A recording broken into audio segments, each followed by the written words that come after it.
Good evening, ladies and gentlemen. Don't worry, we don't intend to take a lot of time, but we are concerned as INOX, for which I'm speaking here, about emails and press coverage which claims that there is a rivalry between INOX and IAGS, the other association in genocide studies. And we thought that because a lot of people either asked us or react strongly in the sense of, why are you doing this childish game of fighting which is other, instead of working together for the prevention of genocide or the study of genocide. We were sitting together over lunch and thought maybe we should demonstrate that we are not hostile to each other, that it's maybe the impression, the very subjective impression of elderly gentleman who has maybe an incorrect recollection of the foundation of the International Network of Genocide Scholars, which was not a split from IAGS, because none of the founding members of INOX was a member of IAGS at the time. So unless you say, if there's an association and you're not joining, then you're splitting from it. It wasn't a split, and we are actually working together very well. And as an example, is we have a lot of IAGS members and IAGS board members here, and we wanted to demonstrate that, and I hand over to my esteemed colleagues from the IAGS.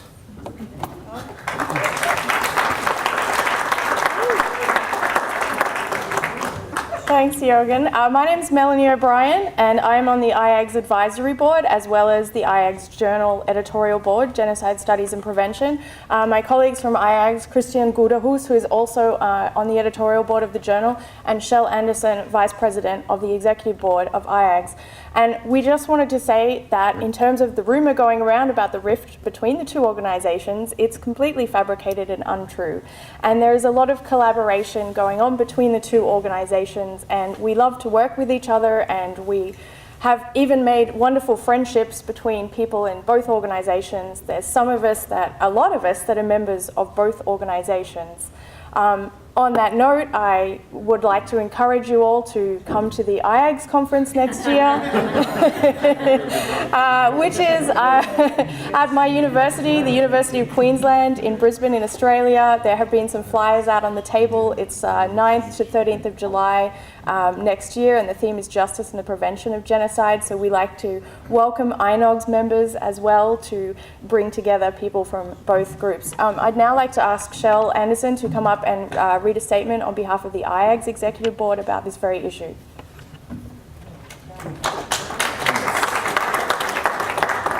So hello everyone. As I think Melanie put it well, that there are a lot of connections, and myself, this is the third time I've been to an INOX conference actually. So I'll just read this letter, which is from the Executive Board, myself included, as well as the last two presidents of the IAGS.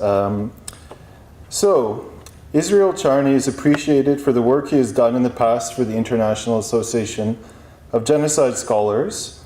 However, the views he presents about the International Network of Genocide Scholars in the Journal of Genocide Research are his alone and do not reflect a consensus among the IAGS membership. Several of our members signed a letter to the Jerusalem Post supporting the Journal of Genocide Research and critiquing Charney's methodology, as well as his efforts to discredit his fellow scholars. Many other members of IAGS, including several on the current executive board, such as myself, are also members of INOGS. We publish our work in the Journal of Genocide Research and have first-hand experience with their rigorous peer review process. I have this experience as well, I could say. Finally, a number of our members are currently in Jerusalem to attend the INOGS conference. We have not, quote, denounced their conference, and we welcome INOGS members to our conferences. The war, in quotation marks, taking place is not between our two associations.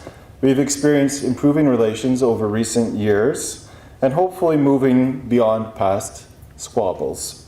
This is not to say there are no disagreements among members either within or between the two associations. We deal in difficult subject matters and often have heated debates about our topics of study, and sometimes differing approaches to the ongoing problem of genocide. But our focus in the leadership, as the leadership rather, of the IAGS is to foster a welcoming environment for diverse scholarly debate, rather than to represent a particular side in a so-called war amongst scholars. So I hope that lays everything to rest. Thank you.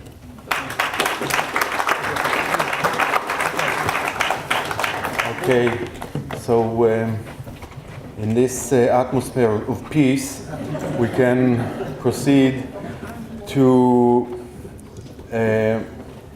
our very distinguished guest, the third plenary session, the third keynote speaker, one of the most important and eminent modern European historians, Professor Charles Meyer is the Saltonstone Professor of History at Harvard University, where he received his BA and PhD degrees in 1960 and 1967.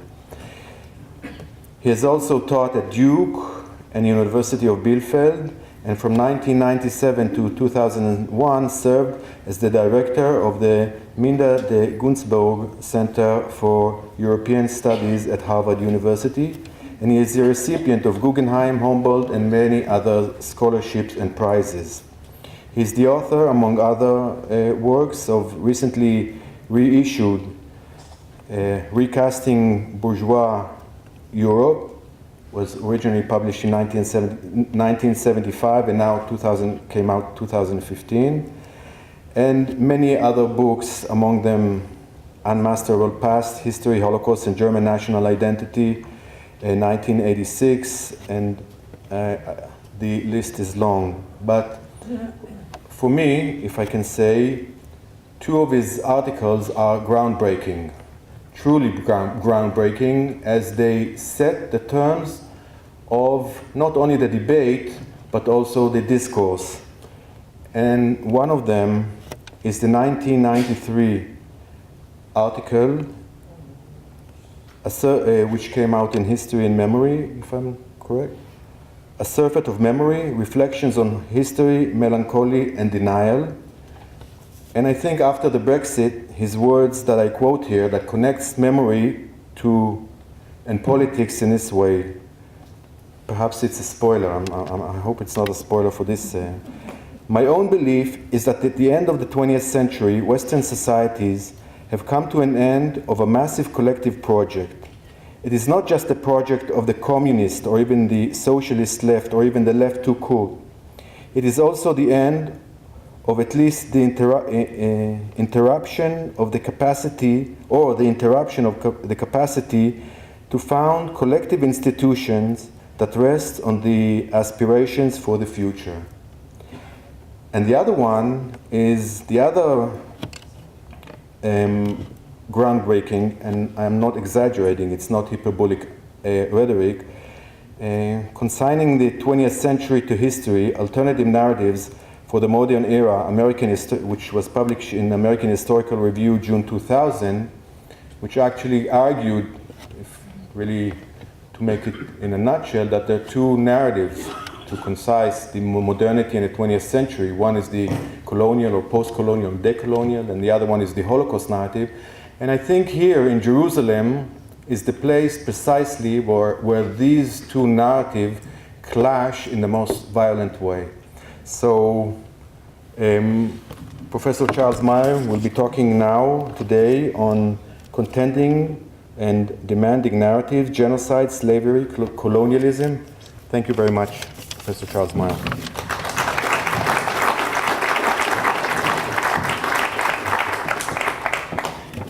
Thank you, Amos, for that very generous introduction. Let me start, as is customary, but more than customary, by expressing my heartfelt thanks to Daniel Blattman, Raz Siegel, Amos, Jürgen Zimmermann, and all those who helped with organizing and persevering in this endeavor for including me in this important conference. I've met old colleagues, I've made new friends, and have significantly renewed my knowledge of this field. I have also learned about the quality of debate that can take place here, and which is important to treasure here, and that this courageous conference, I think, has encouraged. When I received this invitation, I felt honored, but I thought carefully before accepting it. I'm not an active researcher in the field of genocide studies, and I was unfamiliar, I have to confess, with the international network of international genocide scholars, and for parity's sake, I'll say I was unfamiliar with the other International Association of Genocide Scholars. There's enough, alas, enough genocide for more than one organization.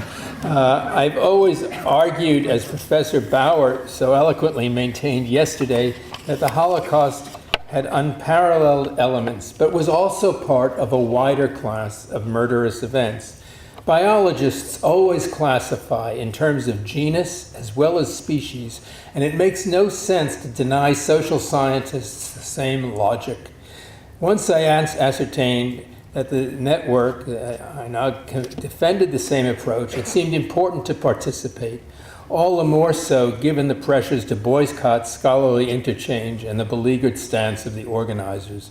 Of course, there are political implications in the debates taking place here, as there are with almost all historical debates. But the possible implications are open-ended, they're hardly foreclosed, and they have to be clarified through discussion. And I believe also that the possible lessons one might draw have relevance for events far beyond Israel and Palestine, and even the countries whose tragic episodes we have been discussing over the last few days. The recent referendum in Great Britain and the presidential campaign in the United States suggests that throughout the West, we stand perhaps on the threshold of unleashing the forces that lead, if not to genocide, to the xenophobia and to the demonization of peoples that encourages a descent into violence against those defined as outside our own national communities. I will return to these implications briefly in my conclusion, but at the beginning I will recall that my own very oblique entry into this field 30 years ago was not as a historian of genocide or the Holocaust. As Amos has mentioned, it was as a student of German history who felt angered and disturbed by what became known as the Historikerstreit, or the historians' debate, a controversy that had arisen, so I believed, out of efforts to minimize the significance of National Socialist extermination policies by claiming their equivalence to, and indeed derivation from, Stalinist policies associated with the Gulag and the Great Purges. That debate, mid-1980s, it seemed to me, was as much about the commitment of the Federal Republic of Germany to its democratic repudiation of Nazism as it was about the events themselves. And that debate then required, so I felt in the mid-1980s, an insistence that many Germans had at least acquiesced in and often acclaimed a regime for which a murderous anti-Semitism had become absolutely central. In short, my position required affirming then what was unique or singular about the Holocaust, as well as what might be comparable. Reaffirming that conviction did not mean arguing that the Holocaust was a black box beyond historical reasoning, or sacralizing it or the Jewish victims in any way. It meant systematic comparison to discern in what way it belonged to a class of events, say genocide or mass murder of a target population, or the use of state terror, and in what ways it revealed distinctive attributes at the same time. In the 1980s, moreover, any study of the Holocaust simultaneously required coming to terms with a highly complex set of issues about the role in history played by communal and shared traumatic memories. Contemporarily with the Historikerstreit, the academic profession in many countries entered what might be called a memory boom, a great interrogation of the relationship between history and memory. Doing history as an intellectual activity, it was soon clarified, involved a more analytical procedure than just recovering the past through memory work. For the objectives of historical research, there were rules of documentation and evidence and analysis. Memory sought and offered a more intuitive link with the past, a reanimation of bygone events with all their painful and emotional aura, not necessarily checked by multiple testimonies.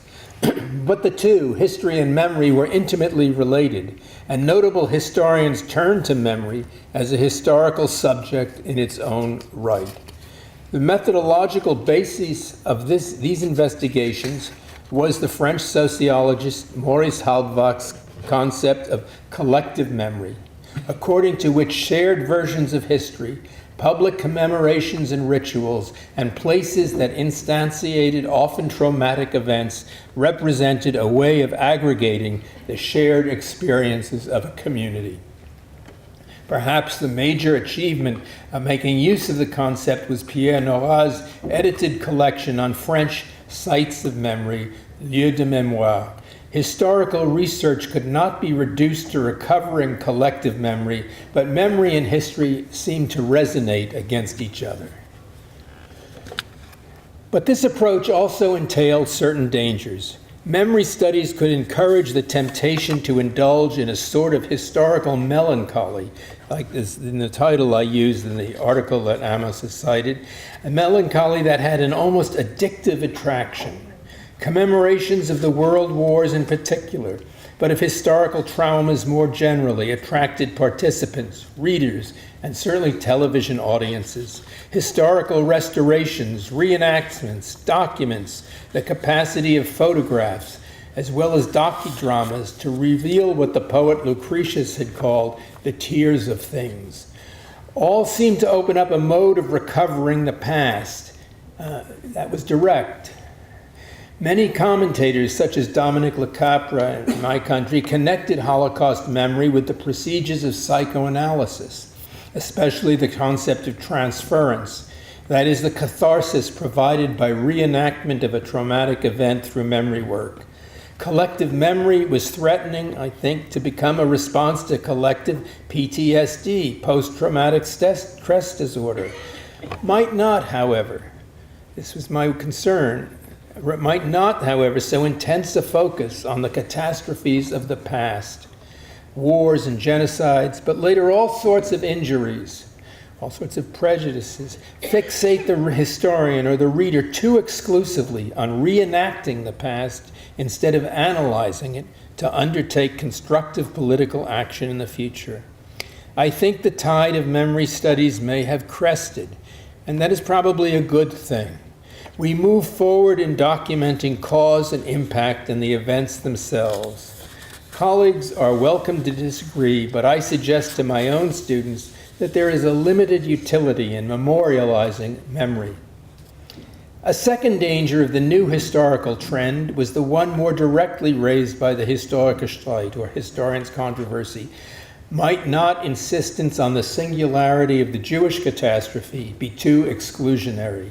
This is obviously the concern that lies beyond the international network of genocide scholars.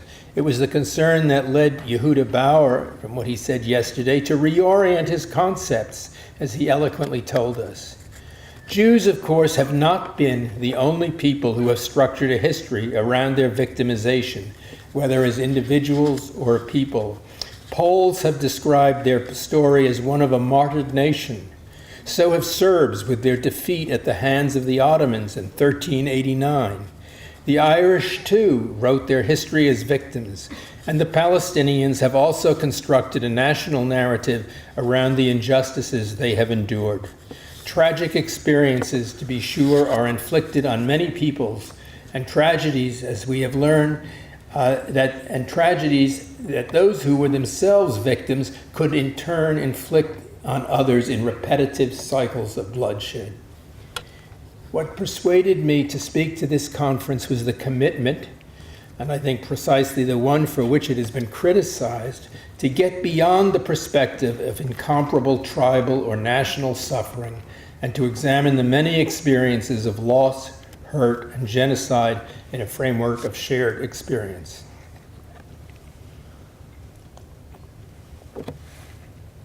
The question remains, what can I usefully say to a group that has learned these lessons, that pursues active research on violence in third world and Western locations, and is collectively committed to the aspiration of reducing the sad recurrence of mass atrocity? Toward the end of Shakespeare's Richard II, the captive and hapless monarch tells his remaining counselors, "Let us tell sad stories of the death of kings." He does so as an act of surrender. We tell sad stories of the death of peoples, but not as a way of giving up. It is useful, though, to reflect on the genre of these sad stories that we have been reconstructing and telling, especially because in the wider world they are often used in a competitive way. Rather than provide a historical narrative as such, above all since I've really been focusing on different subjects for many years, I suggest that we think about the structure of these narratives, of our narratives. They are what I termed in the year 2000 moral narratives.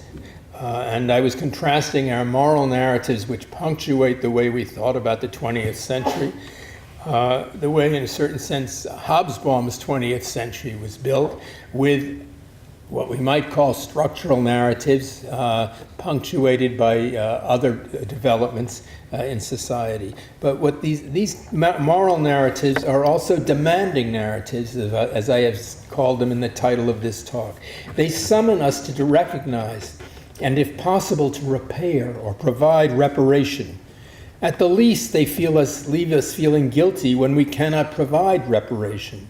We take some solace in the idea that public recognition offers some surrogate. As the head of the Truth and Reconciliation Commission in Chile, one of the first of these groups, conceded in the 1980s, we want all of the truth and as much justice as possible. And he understood that there would be less justice or recompense than perhaps truth. Most of us as historians and social scientists, and probably humanists as well, believe that while recognition cannot reverse past injustices, above all the deprivation of life or liberty or ancestral homelands, such recognition remains nonetheless a moral obligation. This brings me to narrative. It has become a fashionable concept beyond the circle of historians and writers. We use the word often merely as an equivalent of a story. But a narrative is at the same time a form of explanation. It's the historian's form of explanation in which historians presuppose that the best way to understand an event is by looking at earlier events that led up to it. This seems very self-evident, but it nonetheless has consequences for knowledge and understanding. We cannot get beyond the context of time. As historians, we structure and explain through narratives.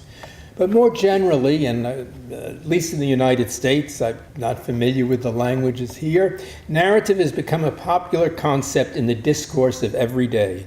The term is widely used as a shorthand for a version of any sort of self-understanding of events. Everyone, and by extension, every group, seems to have a narrative. That is, they orient themselves around a causal account of their situation and their responsibilities. The concept takes for granted our initial subjectivity. In this respect, narrative is related to the concept of identity. But a narrative involves an identity that rests on experience through time and not just on atemporal events, atemporal traits such as race or gender. Consequently, narratives, and like identities, have an exclusionary thrust. They explain difference in a society that has become increasingly preoccupied with difference and not universality. Narratives, therefore, have become ubiquitous. For nations, they integrate a national community. The vote for Brexit, for example, is the most recent major event that came with a narrative being that British liberty was allegedly being threatened by Brussels bureaucrats and hordes of immigrants and job takers. But by their individuality, narratives continually challenge efforts to aggregate wider, universal allegiances, even when they ask for empathy from their audiences. Narratives thus exert an ambiguous or dialectical impact on public action. The special sympathy that is sought is not just a private recognition. It involves a demand for recognized public action, perhaps erection of a memorial or a museum, perhaps inauguration of a public holiday or a school curriculum, recognition of a second official language, and what is particularly contentious, perhaps negotiation of a territorial settlement that will require, from one side or another, renunciation of long-cherished claims. Recognizing the demands of a narrative involves more than recognizing just an identity claim. It entails paying respect to a history as the other partner understands it. And what is hardest, it involves acceptance that the narrator's injury seems as great to him or her as one's own grief does to oneself. The question that arises in terms of group relations is whether we are really prepared to do this. In theory, the impulses that have led us to respond, whether as historians or just sympathetic readers and listeners to our own narrative, should motivate us to open our hearts to all the others. But in fact, that is often not our response. We tend continually to draw distinctions. We read multiple narratives of genocides, and we say to ourselves, well, really that other victim's story was not really about a genocide as serious as ours. It was not aimed at the totality of a people, not just at a subgroup, or it was not as methodical, or it was not motivated by a long entrenched hostility or ideology, or it did not involve industrial murder, but was the consequence of ethnic cleansing. Think Ukrainians in the early 1930s, or the results of transportation, the solution of the desert. Think Herero or Armenians. All these nuances of murder that in one degree or another seem to be less perfect than Treblinka or Auschwitz. I am not claiming that to make these distinctions involves just an effort to claim a larger share of suffering or just a passion for hair splitting. We justify these dimensions because we know when they are not made, they can still be exploited. They can be exploited by apologists for the crimes that did take place. Still, we often encounter a competition for suffering among the histories of genocide. The genocide narrative is the principal one under discussion at this conference.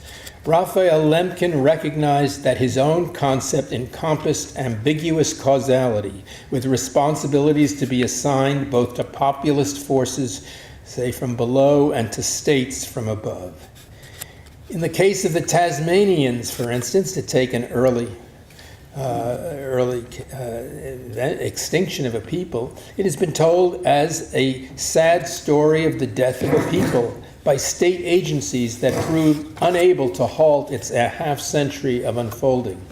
But genocide in general is just one of a class of griefs that have made particularly urgent claims in today's world, though not each in all places.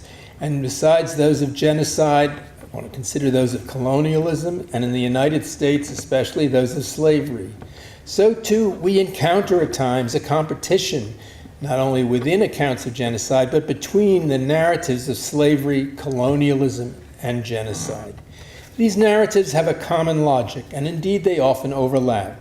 In particular, the story of colonialism often morphs into the story of genocide, as the essays by Dirk Moses and Jürgen Zimmermann in the volume Colonialism and Genocide that Moses edited remind us.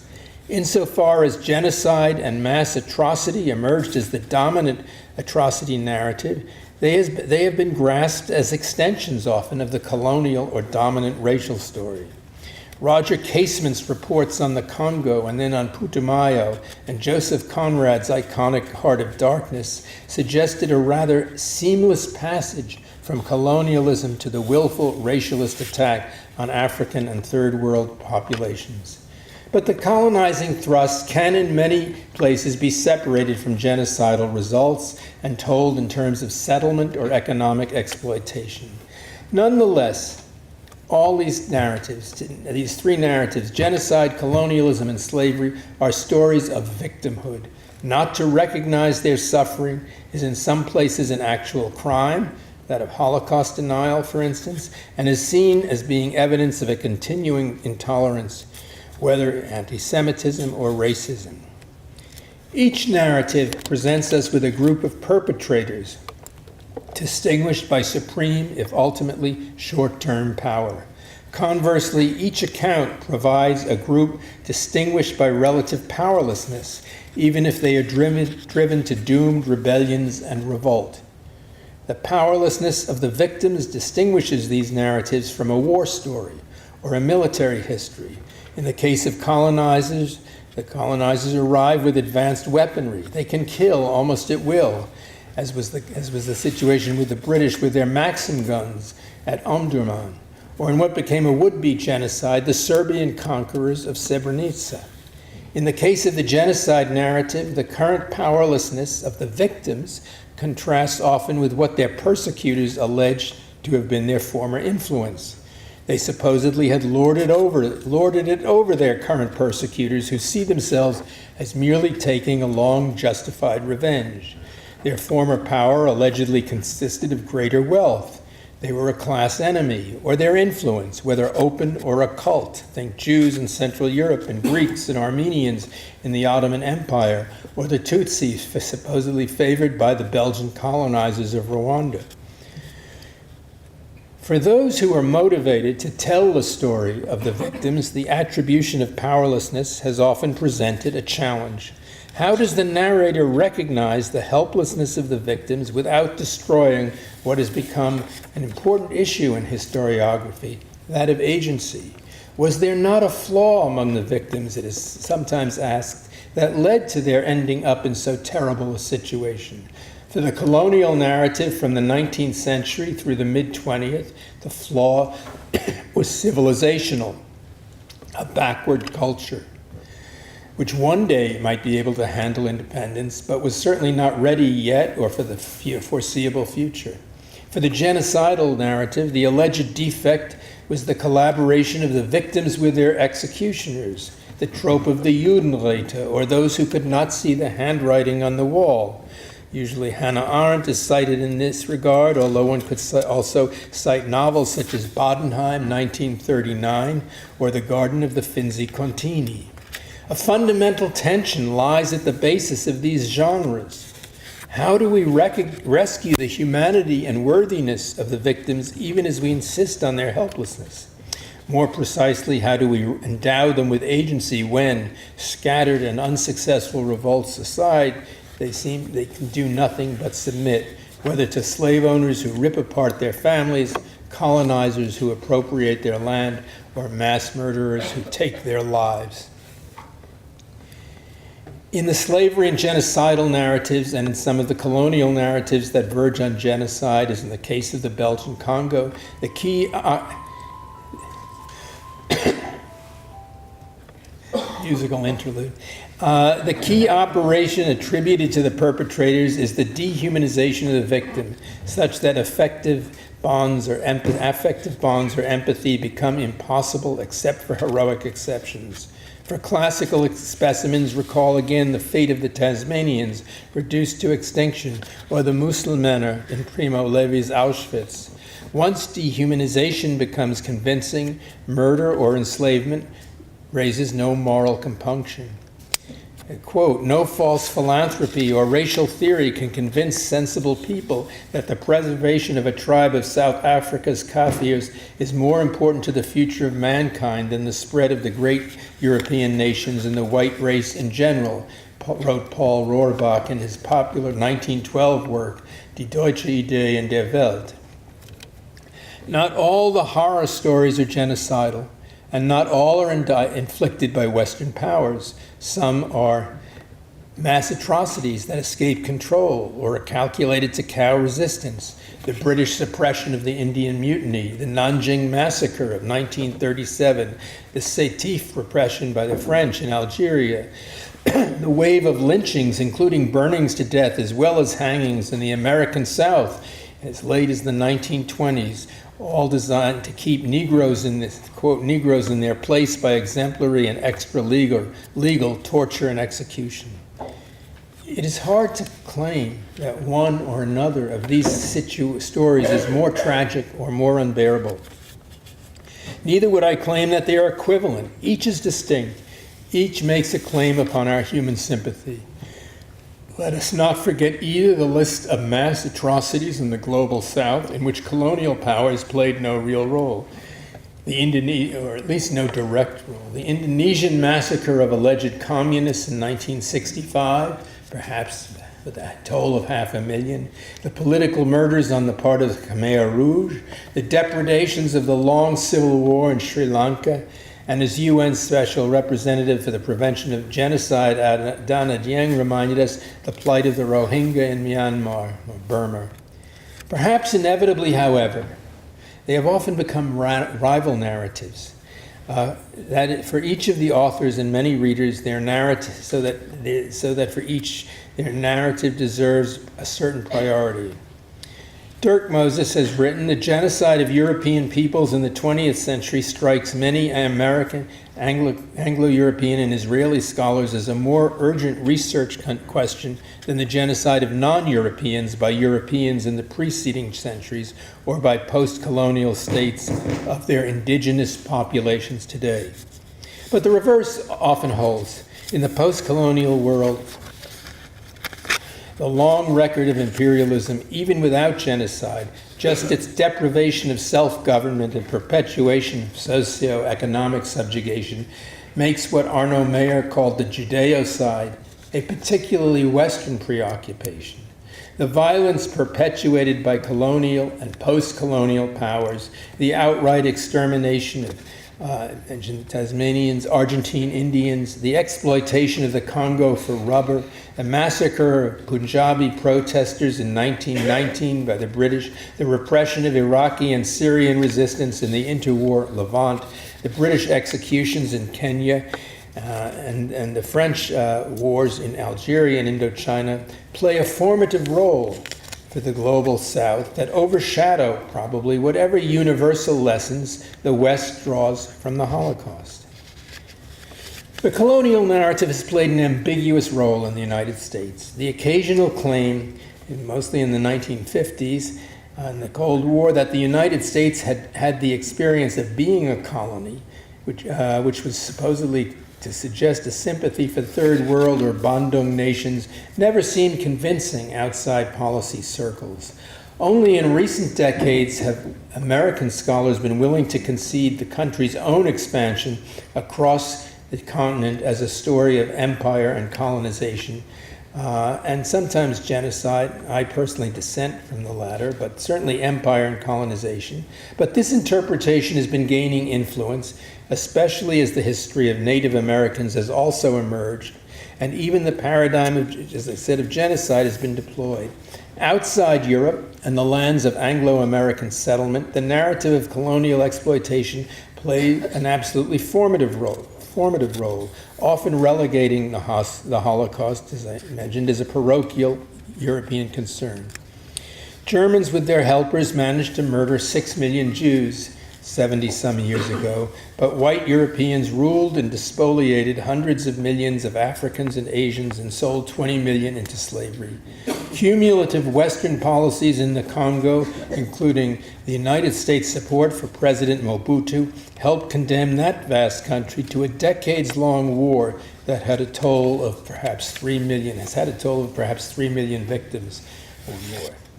The narratives can merge or morph into one another. The colonial and genocidal narratives do, but so, of course, do the narratives of slavery and genocide when the focus turns to the shipment of blacks, as in Joseph Miller's work, or the conditions of labor in Haiti and the Caribbean above all.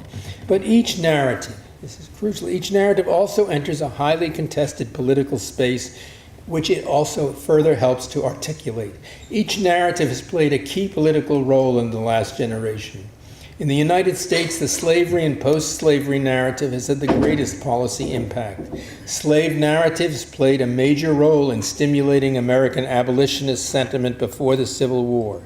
Whether autobiographical, as in the case of Frederick Douglass, or fictional, as in the novel Uncle Tom's Cabin, the narratives helped arouse Northern public opinion. The narratives bore down in particular on two key sites of inhumanity: the shipment of slaves from Africa to the New World, and then their sale, which often meant the separation of families. Following slavery came the exclusion of African Americans from electoral politics and the wholesale segregation of public facilities in the late 19th and early 20th century. This is another narrative told by W.E.B. Du Bois and then C. Vann Woodward. And since the 1950s, this cumulative testimony has accompanied key policy prescriptions and worked in efforts to repair the desegregation of schools and public accommodations, the overruling of local and state impediments to voting, among others. We cannot say that the narratives led to the legislation. Rather, in fact, the legislation decided on constitutional grounds often helped stimulate, or perhaps the better word would be to recover the narrative. What is the difference between claims made on the basis of the historical narrative and those made in the name of racial equality or constitutional provisions more generally? When Gunnar Myrdal wrote his classic analysis of 1940, The American Dilemma, he spoke about race, as did W.E.B. Du Bois when he wrote about the color line. Race had created a history for African Americans. Race still remains anguishing in many circumstances, especially combined with the situations created by unemployment or the ravages of drugs and the role of policing in African American communities. The emergence of the Black Lives Matter movement is the most recent response, but it is the narrative of earlier slavery and then discrimination that led to the policies, accompanied the policies of enforcing voting rights, among others. This represents a beneficial deployment of the slavery narrative. However, it is not clear in any one time or place when one or another narrative will claim more power and more adherence and justify political intervention. The genocide narrative became central in Europe and North America in the 1980s.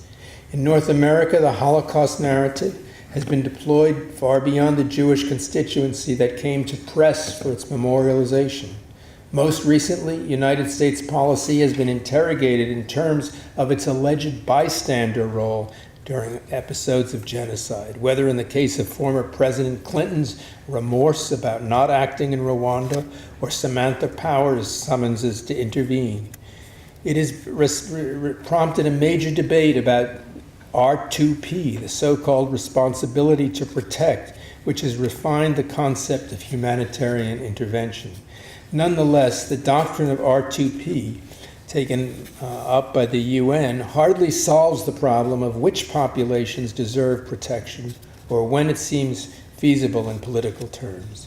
In Western Europe, in Germany above all, and for good reason, but increasingly in other societies, the Holocaust has been integrated as a central component of curricula and public rhetoric. It has often crowded out many of the other aspects of the history of World War II. There are American students, I believe, and others who think we went to war to rescue the Jews. And it has become almost one of the foundational ideological pillars of the European Union. How do we account for this? In part, the pressure of a younger generation in Germany and occupied countries, such as the Netherlands, who deplored the failure of resistance in their parents' generation, cited the Holocaust and the need to overcome or repair its legacy as integral to constructing post-war European identity. But equally, too, the passing of the generation that were bystanders made the recognition easier. On the other hand, the genocide narrative may well be losing its moral force. The current wave of so-called populism has focused on non-Jewish migrants in Europe, but anti-Semitic elements will also recover traction. More consequentially, the colonial narrative may displace the genocide narrative, and that which facilitates the colonial narratives, casting Israel in the role of a colonial power. I come to my conclusions. To what degree are these narratives part of a common agony for those who underwent them? To what degree are they the same, and to what degree are they contending narratives? Even from the broadest perspective, the one that most of us here probably believe, they are all part of a history of crimes against humanity, which is, after all, a category now of international law, and not just human sympathy. The narratives have now tended to merge in a scholarly preoccupation with the history of human rights. which is the topic of investigation that my graduate students most seem eager to take up. But the reality is that the three narratives have often been in competition or contention. They are, in effect, rivals for what their partisans often seem to believe is a limited quota of human sympathy or sense of justice. How the stories relate to each other is and will be decided by politics.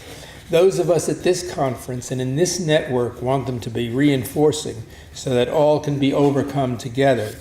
But we live in a moment when they can be exploited one against another.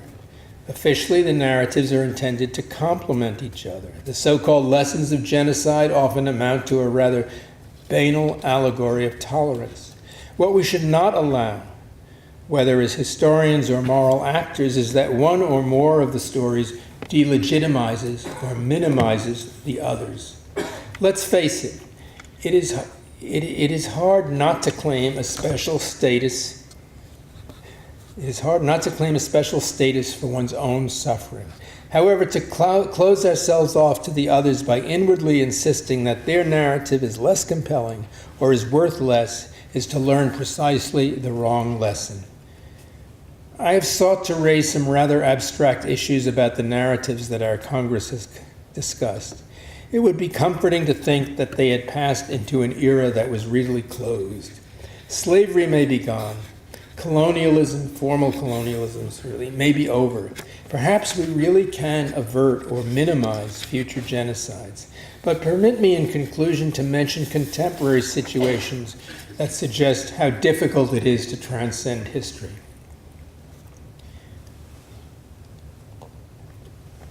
As I mentioned, the British vote of last Thursday to cast loose from the European project and the ascent of Donald Trump to the helm of a paralyzed Republican Party in the United States and perhaps to the presidency demonstrate that the claims of ethnic exclusivity can still command electoral majorities. It is no accident that Marine Le Pen and Donald Trump have welcomed the British vote. More disturbing, perhaps, is the inability of the party of Lincoln in my own country to resist the rise of a populist and often bullying demagogue. Perhaps that should not be surprising when some of my own colleagues, university colleagues, over the last 10, 20 years have turned to social science to show that our minorities lack the capacities and values for the advance of American values. Should the American people be denied the same convictions that their professors claim? Donald Trump calls for walls to resist migration from Mexico and demonizes a substantial ethnic group. 20 years ago, I celebrated and wrote about the fall of the East German Wall that was designed to preserve the communist system in Eastern Europe from collapse. Viktor Orban has built a new wall to protect Hungary, whereas 27 years ago, Hungarians cut down the wall designed to keep their own people from traveling west. The Chinese are attempting to build a sort of wall or fortified artificial archipelago far out in the South China Seas. But when states build walls and reach for barbed wire, history suggests that the darker values of nationalism and exclusive identities and the narratives of one sort of violence or another lie close at hand. I speak today in a country whose majority sadly sees no solution to its secure existence but walls, and walls that must be continually maintained because they've been extended beyond earlier boundaries. There is, to be sure, a logic that can be claimed for this, and it is the logic of a narrative. A narrative is precisely a narrative because it suggests that the protagonist's earlier choices have often compelled his later ones. But did they in reality, and can they no longer be overcome? When barbed wire or concrete becomes an essential instrument of state, the denial of human rights and the guarantees of basic human values cannot be long maintained, neither for those without nor ultimately for those within. Thank you.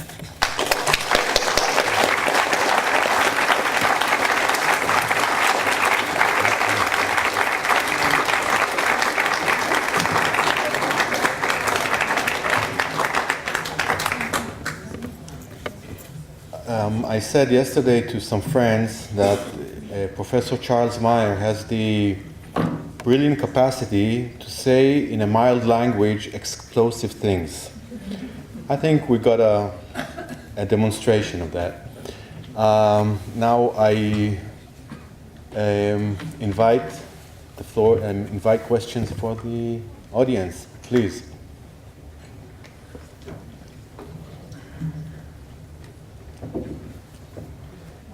I just want to say hello to my former professor at Harvard.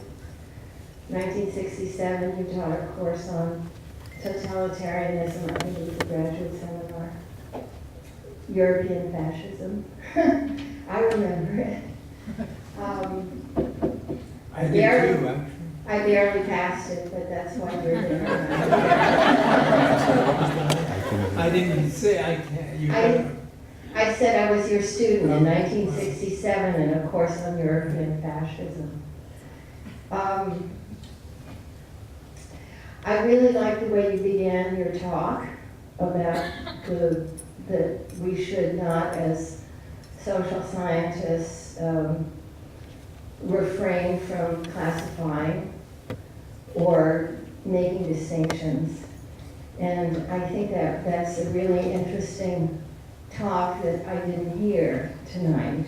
And I look forward to more of your ideas in the future about how we can do that constructively without demonizing or denigrating the interests that we might have, each of us in our own field of study. Thank you. Thank you very much for all this material to think about. I want to ask about additional narrative. There are some of our colleagues, some of our friends who are trying to assert maybe an additional narrative. Some of them say that maybe this is a way to go beyond these narratives. At the same time, this other narrative is also somehow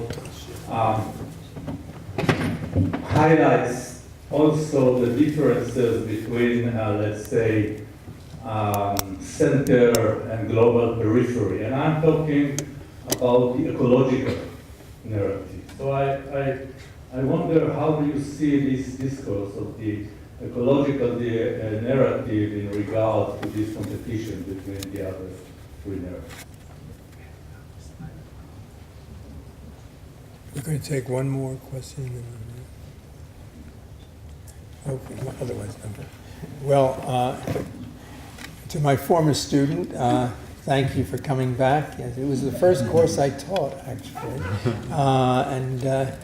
I had the distinction of having a student in it. I was interested in fascist movements and asked the students why they took it. It wasn't you, but there was a young man who wrote, "I am a neo-fascist and I want to learn about this." Or neo-Nazi. Look, there's always a tension about our distinctive narratives and aggregating, and it's precisely the tension of comparison. We chew on this bone all the time. And all I'm suggesting is that, it's been there since Aristotle, and the way you have to, events on one sense are specific, and in another sense they have to be compared. There can be no discussion of their specificity without comparison. Now, the ecological narrative, this is a very good question, and it reflects my age to say that this narrative came along after as a student. It is very important for students now and for many researchers. How do we protect the planet, and what does that indicate about political action? And I find it sometimes ambiguous, because in a sense I grew up, as Amos cited the article of 2000, I grew up in an era when the narrative was really, one form of left or another versus another, whether it was class, peace, or whatever. And the ecological narrative is one which says the really important role is that of not despoiling the planet.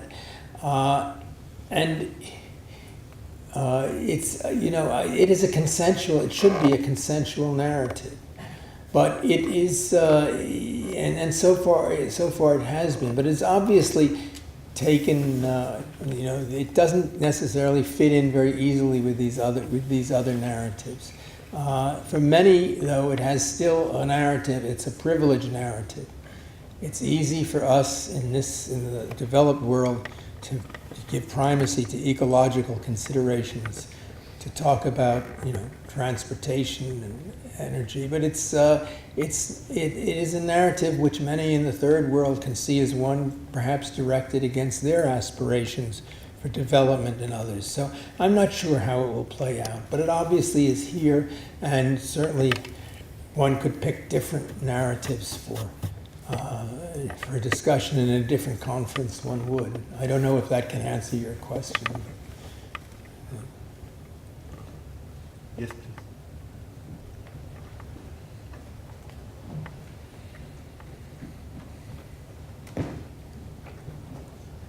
And this woman over there wants to speak too. Thank you very much. It's been very exciting and insightful to listen to you. My question is on the geography of narratives. You talked about the contending narratives, the contests among the three narratives that you identified. I'm wondering, where is this contest taking place? Is it in the developed world? Because in Africa, Nigeria, for instance, slavery happened there, but you barely see slave narratives, and you barely find even genocide narratives in the sense in which you describe them. So I'm wondering, the contest taking place, is it more of a Western thing now, or a sort of trend you identified in diverse contests in which these experiences that intersect sort of throughout narratives that also contend with one another? There was another question there? Yeah. Thank you. You made an equation I've heard it several times between nationalism, xenophobia, and inevitable violence. And we know from history that violence is not caused only by nations, but also by certain classes or by empires and different social groups. And I'm wondering if there are instances where a nation seeks its collective survival, the survival of its collective identity, without leading to massive violence.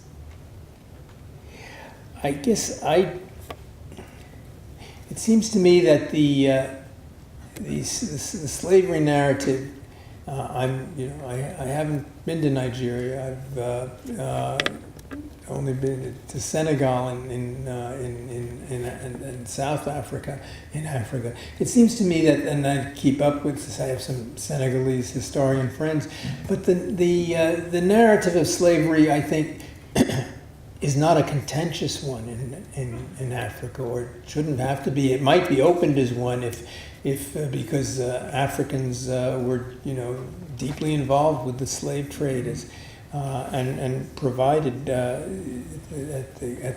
the slaves in many cases. But I was looking at narratives that would, as I said, where a narrative becomes a contentious one or politicized is going to depend upon the location, the arena in which it's used. It's clearly has been a momentous one in America, which is divided about racial policies for a long, long time. I don't think I would have to study in terms of Nigeria, if that's your country. I mean, what the Biafrans have mobilized, let's say, in the 1970s for their narrative, Igbo, Hausa, these divisions, and I'm sorry I don't know enough of that history to do so. But in general, it seems to me I was trying to group Africa and much of Asia as a unit, which claimed the post-colonial, the colonial narrative as informative for their own struggles, first against European powers, how they play out afterward. In the 50 years or so, 75 years since independence, I need to learn more. Now, the second question, I didn't think I was, if I was equating these xenophobia, violence, and nationalism, that was perhaps sloppy. Certainly, xenophobia, it does seem to me, is a slippery slope that we find leading to violence in many ways. Of course, there's been national unifications without violence, but they took place. I would distinguish between the nationalism of nations that are in formation or not yet formed, but of people among peoples who feel they should be a nation. So this was the experience in the 19th century Italy and Europe, and nationalism in countries that have already formed their nations and which are directing this impulse now toward exclusion of other peoples or against other peoples. It seems to me when nationalism is deployed is what is important about what will distinguish its trajectory and what forces, whether dark forces or not, are unleashed. If we read Mazzini, the great iconic nationalist, he believes in one, and we really even read Herder too. These theorists believe in nations that are fraternal units that will exist together. They need not unleash violence. But somewhere, certainly 1870 is a good hinge point. The situation changed in Europe. And I think that's the sort of nationalism I was referring to, that of where nations exist and are defending sort of perhaps what they see as their racial or their ethnic or linguistic basis against other alternatives. So if are there any more questions? I think I'm running out of answers. Yeah. So, So thank you very much, Professor Charles Meyer.